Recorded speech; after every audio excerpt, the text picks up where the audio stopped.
नमस्कार विद्यार्थी मित्रांनो, स्वागत आहे तुमचं पहिल्या लेक्चरला सायन्स 1 च्या. मी निखिल कुलकर्णी तुम्हाला फिजिक्सचे काही टॉपिक शिकवणार आहे. गेले 15 वर्ष मी फिजिक्स शिकवत आहे 11वी 12वीला. पण बोराडे मॅथ्स अकॅडमीचं YouTube चॅनलसाठी आम्ही काही सायन्सचे टॉपिक्स शिकवणार आहोत. तर चला सुरुवात करूया. फिजिक्स सारख्या भौतिकशास्त्रासारख्या नावडत्या सब्जेक्टला आवडता बनवण्याकडे, अवघड म्हणणाऱ्या या भौतिकशास्त्राला सोपं करून टाकूया आपण आता तुम्ही आणि मी मिळून. तर पहिला टॉपिक जो आहे, जो आपण शिकणार आहोत तो आहे ग्रॅव्हिटेशन, गुरुत्वाकर्षण. आता ग्रॅव्हिटेशन मध्ये आपण काय काय शिकणार आहोत हे आपण पहिले समजून घेऊया की याच्यामध्ये सब टॉपिक्स काय जे आपल्याला शिकायचे आहे. तर ग्रॅव्हिटेशन मध्ये तुम्ही सर्वात पहिले ग्रॅव्हिटेशनची हिस्ट्री शिकणार आहात की ग्रॅव्हिटेशन काय आहे, ग्रॅव्हिटेशनची हिस्ट्री. मग तुम्ही शिकणार आहात त्याच्यानंतर सर्क्युलर मोशन आणि सेंट्रिपिटल फोर्स. आता हे सगळे असे अवघड वाटणारे नाव फार काही मोठी गोष्ट नाहीये, आपण ती नक्कीच सोपी करणार आहोत. मग आहे केपलर्स लॉ. आता केपलर्स लॉ काय आहे, ओके. त्याच्यानंतर आहे न्यूटन्स आलेला आहे, न्यूटन्स लॉ ऑफ ग्रॅव्हिटेशन हे शिकणार आहोत आपण. त्याच्यानंतर आपण याच्यामध्ये शिकणार आहोत ऍक्सलरेशन ड्यू टू ग्रॅव्हिटी. ग्रॅव्हिटीमुळे ऍक्सलरेशन जे तयार होतं ते बॉडीमध्ये, ज्याला जी म्हणतात, स्मॉल जी. त्याच्यानंतर फ्री फॉल आणि एस्केप वेलॉसिटीची कन्सेप्ट शिकणार आहोत आपण. हे सगळे टॉपिक्स आपण याच्यामध्ये शिकणार आहोत.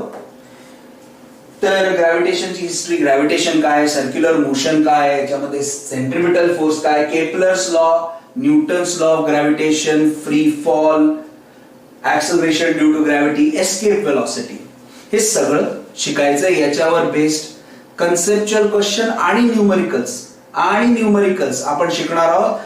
ते नक्कीच आपल्याला अशा प्रकारे सोडवायचे की एकदा समजल्यानंतर परत त्याचं पाठांतर करायची गरज नाही. खूप जण म्हणतात की थिओरॉटिकल सब्जेक्ट हा पाठ करायचा असतो. फिजिक्स हा थिओरॉटिकल सब्जेक्ट नाही, भौतिकशास्त्र हा समजून अप्लाय करण्यासारखा सब्जेक्ट आहे. याच्यामध्ये गणित आहे, वेगवेगळे फिनॉमिनन आहेत, ते आपल्याला नक्कीच सोपे वाटणार आहेत. पण आपल्याला सर्वात पहिले ते समजून घेणं आहे. तर सुरुवात ग्रॅव्हिटेशननी करणार आहोत का आपण? तर नाही. ग्रॅव्हिटेशननी सुरुवात करायच्या आधी आपण आधी काय शिकलो त्याच्याकडे बघूया.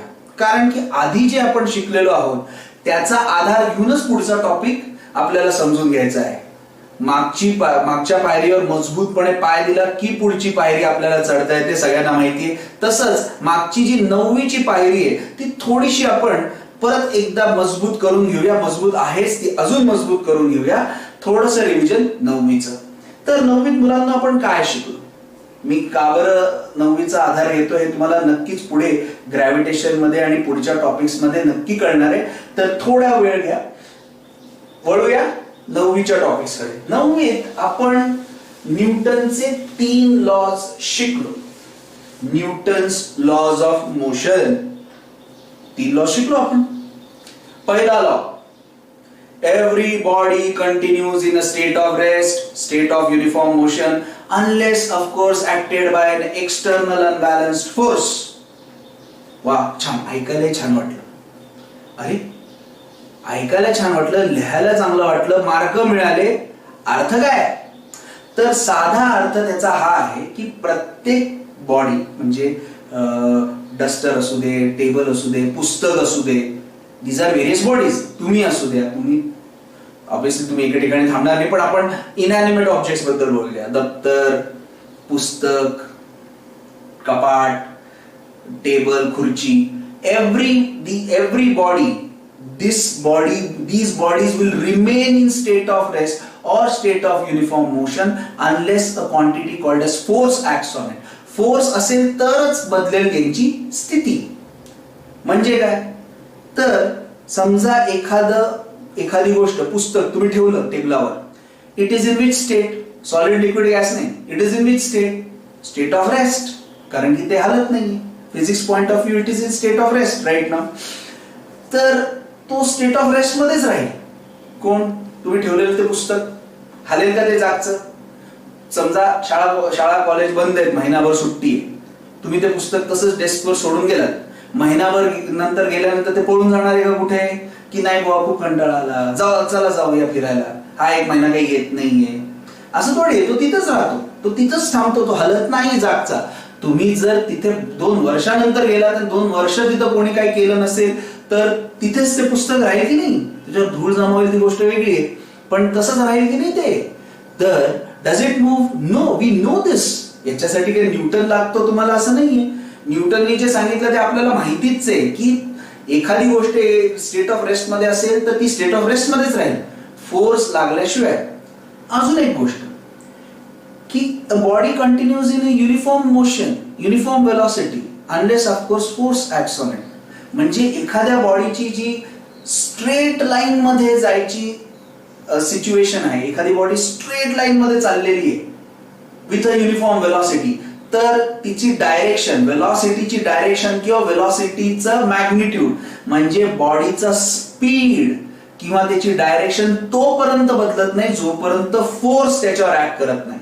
आता हे एवढं नक्की आहे की असं गोष्ट इमॅजिन करणे की एक बॉडी सरळ चालली आहे, ती कंटिन्युअसली सरळ चालली, हे थोडंसं इमॅजिन करणं मुश्किल आहे, कारण की अर्थवर कुठं ना कुठं फोर्स लागणार आहे आणि बॉडीची स्थिती बदलणार आहे.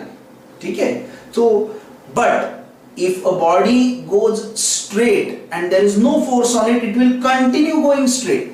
स्पेस मध्ये हे खरं आहे. समजा एखादं आपण यान स्पेस मध्ये सोडलं आणि त्याच्यानंतर त्याला एकदा एक वेलॉसिटी दिली तर जोपर्यंत कोणी एक्सटर्नल फोर्स त्याच्यावर ऍक्ट करत नाही तोपर्यंत तो त्याची वेलॉसिटी आणि त्याची डायरेक्शन कायम ठेवेल.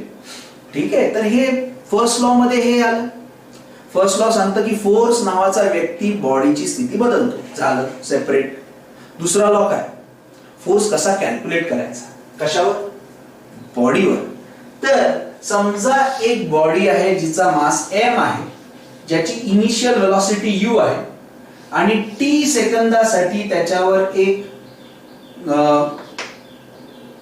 फोर्स ऍक्ट करतो ज्याच्यामुळे त्याची वेलॉसिटी वाढते टू v किंवा कमी होते.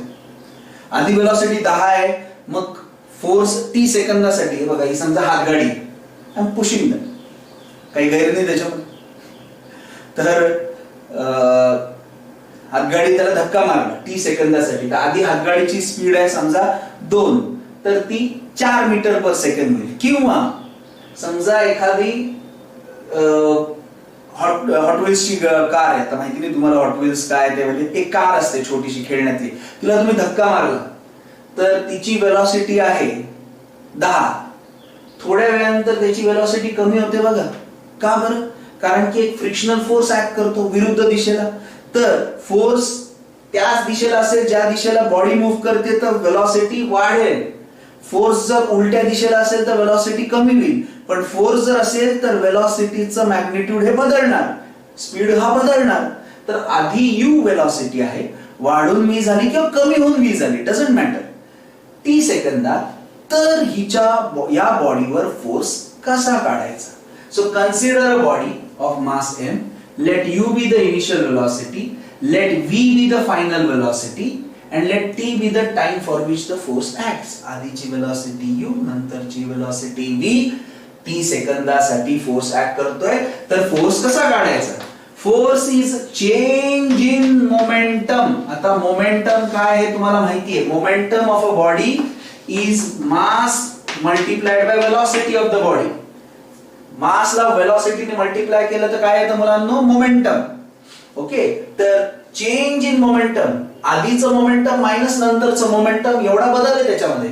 Change in momentum divided by T gives you force. आता याच्यावरून हा फॉर्म्युला आलेला आहे. एम कॉमन घ्या, v minus U upon T, पण तुम्हाला माहिती आहे v minus U upon T is a, तर m इंटू ए. हा फॉर्म्युला काय आणि हा फॉर्म्युला काय सेम आहे. कोणी दिला? न्यूटननी. तर फोर्स कसा कॅल्क्युलेट करायचा? या फॉर्म्युलानी. हा सेकंड लॉ झाला, that rate of change of momentum, time rate change of momentum is the force applied. छान वाटलं, पण अर्थ काय?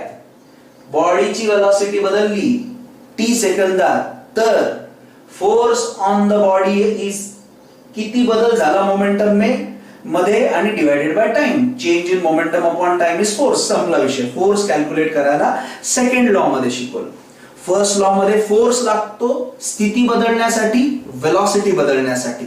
दुसऱ्या लॉ मध्ये वेलॉसिटी बदलली तर फोर्स कसा काढायचा हे शिकवलं. आणि तिसरा लॉ, आपला favourite law, famous law, it doesn't matter how good your physics is, the law should be beautiful. तर थर्ड लॉ तसा ब्युटिफुल लॉ आहे. जसे E equal to MC square, बऱ्याच लोकांना त्याचा अर्थ माहिती नाही, पण E equal to MC square सगळ्यांना, साधारण 90% पब्लिक जे जातं शाळेत त्यांना माहिती E equal to MC square. कारण की ब्युटी ऑफ द इक्वेशन छोट आहे, असं छान वाटतं बोलायला.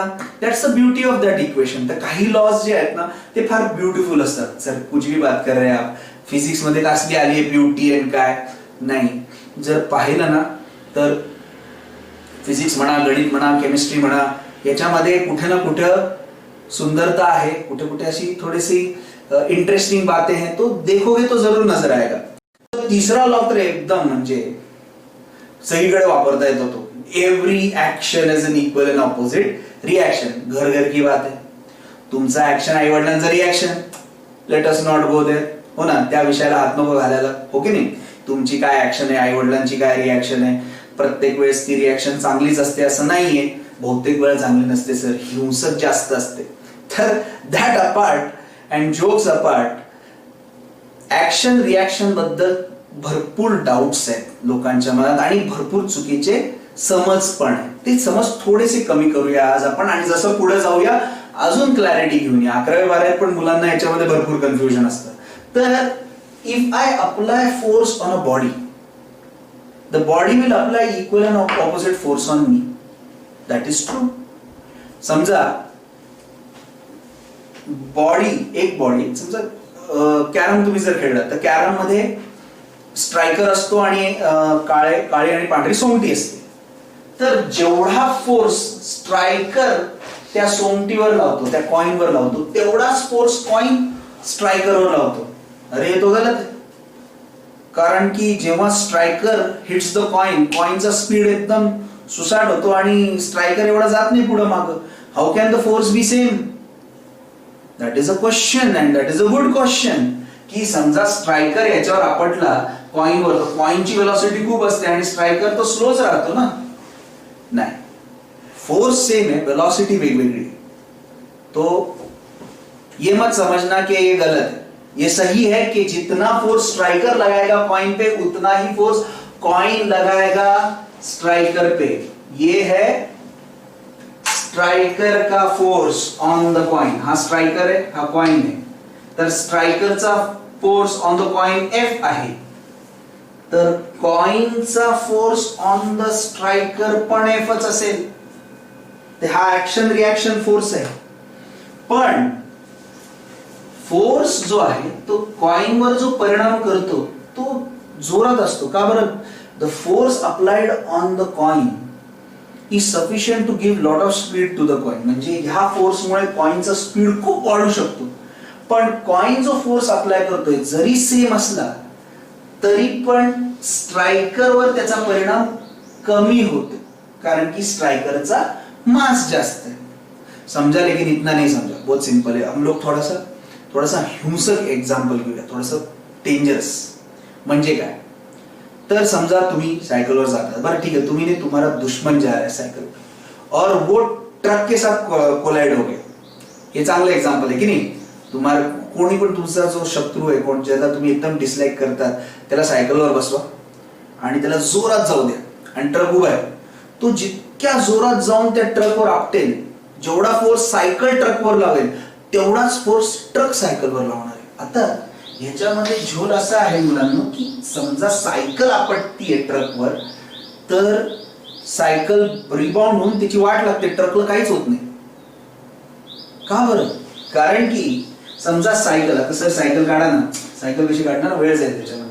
समजा सायकल जर आपटली ट्रकवर आणि सायकलनी ऍक्शन फोर्स लावला 100 न्यूटन, आणि सायकलनी जर 100 न्यूटन फोर्स लावला कशावर, ट्रकवर, तर ट्रक किती फोर्स लावेल सायकलवर, 100 न्यूटन. पण 100 न्यूटनचा force on a cycle which is 60-70 kg is enough. तुम्ही विचार करा ना, सायकल तुमचं वजन मिळून 60 किलो असेल, 100 न्यूटनचं फोर्स लागल्यानंतर काय होईल ना याला. पण ट्रक तर 1000 किलो वगैरेच्या वरती पण असतो ट्रक. आता 1000 किलोवर 100 न्यूटन लागला तर काहीच परिणाम नाही होणार त्याच्यावर. तर force applied by cycle on the truck is 100, then force applied by truck on the cycle is also 100. आपटले ना ते, यांनी याच्यावर 100 लावला, ते ह्यांनी पण याच्यावर 100 लावला, पण सायकलचा मास कमी आहे त्यामुळे परिणाम खूप जास्त आहे, त्यामुळे ट्रकचा मास खूप जास्त आहे, त्यामुळे त्याच्यासाठी हा फोर्स एकदम कमी आहे, त्यामुळे त्याच्यावर परिणाम होत नाही. पण जेवढा फोर्स सायकल लावेल तेवढाच फोर्स ट्रक लावेल. हे झालं ऍक्शन रिॲक्शन. आता आपण पुढे सरकूया.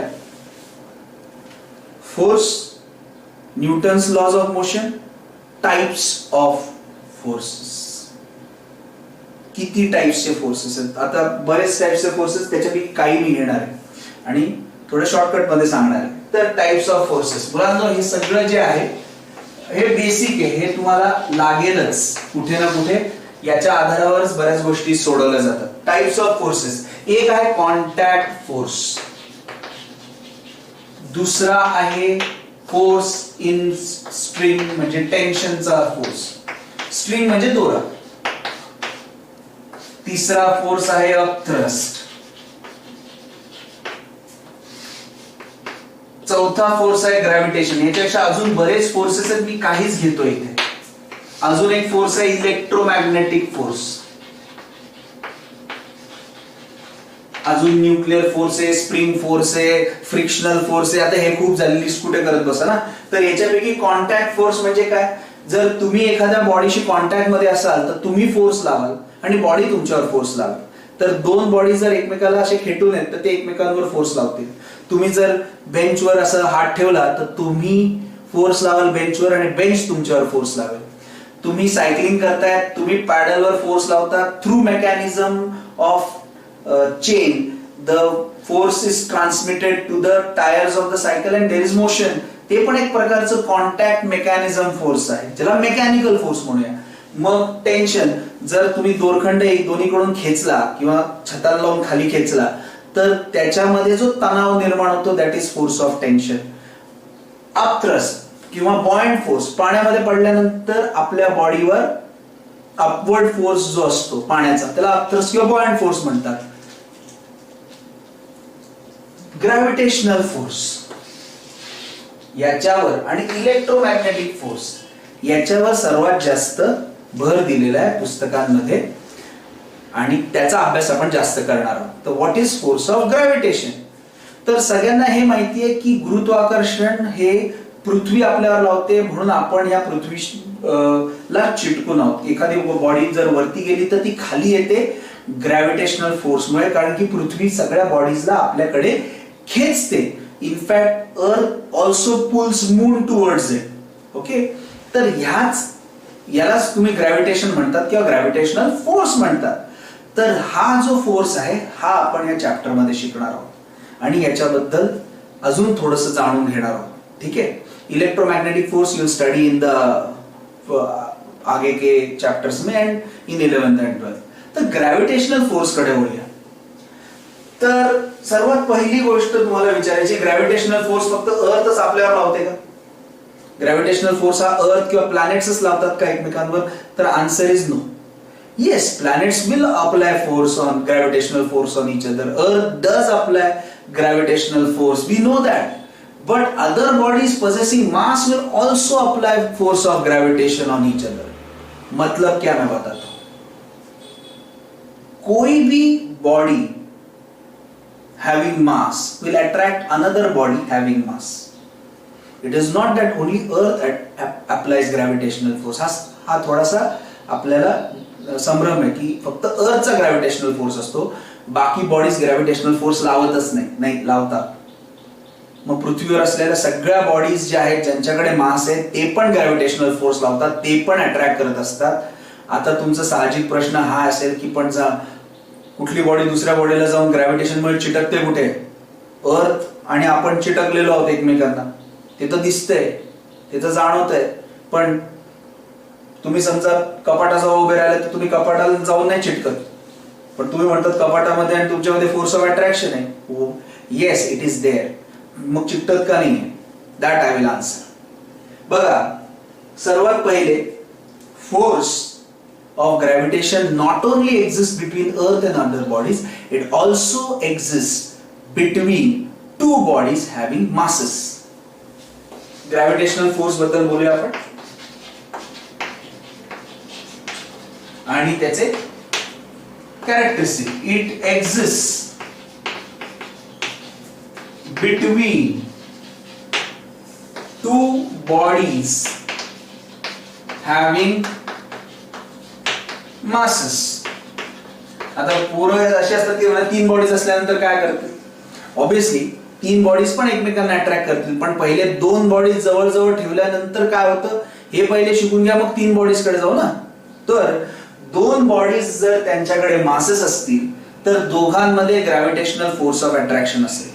ओके, सेकंड पॉइंट, ऑलरेडी मी सेकंड पॉइंट सांगितलंय. This force of gravitation is always attractive. म्हणजे दोन बॉडीज एकमेकाला नेहमी अट्रॅक्ट करतील हॅव्हिंग मासेस. याचा अर्थ हा चॉक बॉक्स आहे आणि हा चॉक बॉक्स आहे, दोघांकडे मासेस आहेत, मास आहेत की नाही? हे दोघं एकमेकांना सध्या अट्रॅक्ट करतात, पण हे दोघं एकमेकाला चिटकत नाहीये. का बरं नाही? Why are they not sticking to each other? Because the force is not that strong. हे प्रूव्ह करतो मी, अजून नाही केलेलं, करतो मी. आता हा पांढऱ्या चॉकचा बॉक्स आहे आणि हा रंगबिरंगी आहे, तर असं नाही होत की मला पांढऱ्या चॉक म्हणतात मला रंगबिरंगी नाही आवडत तर मी जाणार नाही इकडे. They no matter what the case, whether they like each other, they don't like each other, if two masses are there they will always attract each other, they will always come closer. Okay, they will not be repelled. दोन masses एकमेकाला repel नाही करत. तर थोडंसं गमतीशीर झालं ते, पण ट्रू आहे. If two masses are there they will always attract each other. So gravitational force exists between two bodies having masses. This force is always attractive. Okay, the magnitude is given by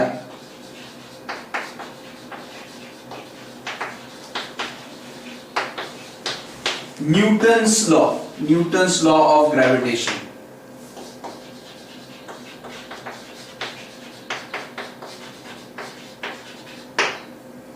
ठीक आहे. आता Newton's law of gravitation काय आहे हे आपण पुढच्या lecture मध्ये शिकूया. ठीक आहे. आता Newton's law of gravitation is the first topic that will be taught out of gravitation which will come in exam. म्हणजे एक्झाम पॉइंट ऑफ व्ह्यू हा टॉपिक महत्वाचा आहे. याच्यामध्ये ते प्रश्न तुम्हाला मी सांगेल की जे exam point of view important आहे, न्यूमेरिकल्स जे आपल्याला करायचे. तर प्रत्येक लेक्चर मध्ये मी हे सांगेल की कुठल्या गोष्टी बेसिक आहेत, कुठल्या गोष्टी समजून घ्यायच्या आहेत आणि कुठल्या गोष्टी या एक्झाम पॉइंट ऑफ व्ह्यू महत्वाच्या आहेत. तर कुठल्या गोष्टी तुम्हाला लक्षात ठेवायच्या आहेत जसं पुस्तकामध्ये दिल्यात आणि कुठल्या गोष्टी समजून घ्यायच्या आहेत. जर तुम्हाला हे लेक्चर आवडलं असेल आणि तुम्हाला याच्यामध्ये इम्प्रूव्हमेंट हवे असतील तर नक्कीच कॉमेंट करा. आवडलं असेल तर लाईक करा आणि सबस्क्राईब करा आणि कॉमेंट्स नक्की पाठवा. तुमचे कॉमेंट्स आम्हाला अजून बेटर तुम्हाला लेक्चर्स देता येईल, आम्हाला तुम्हाला अजून चांगल्या प्रकारे समजवता येईल की काय आहे ग्रॅव्हिटेशन आणि काय आहे physics. So keep commenting and keep helping us out. Thank you very much.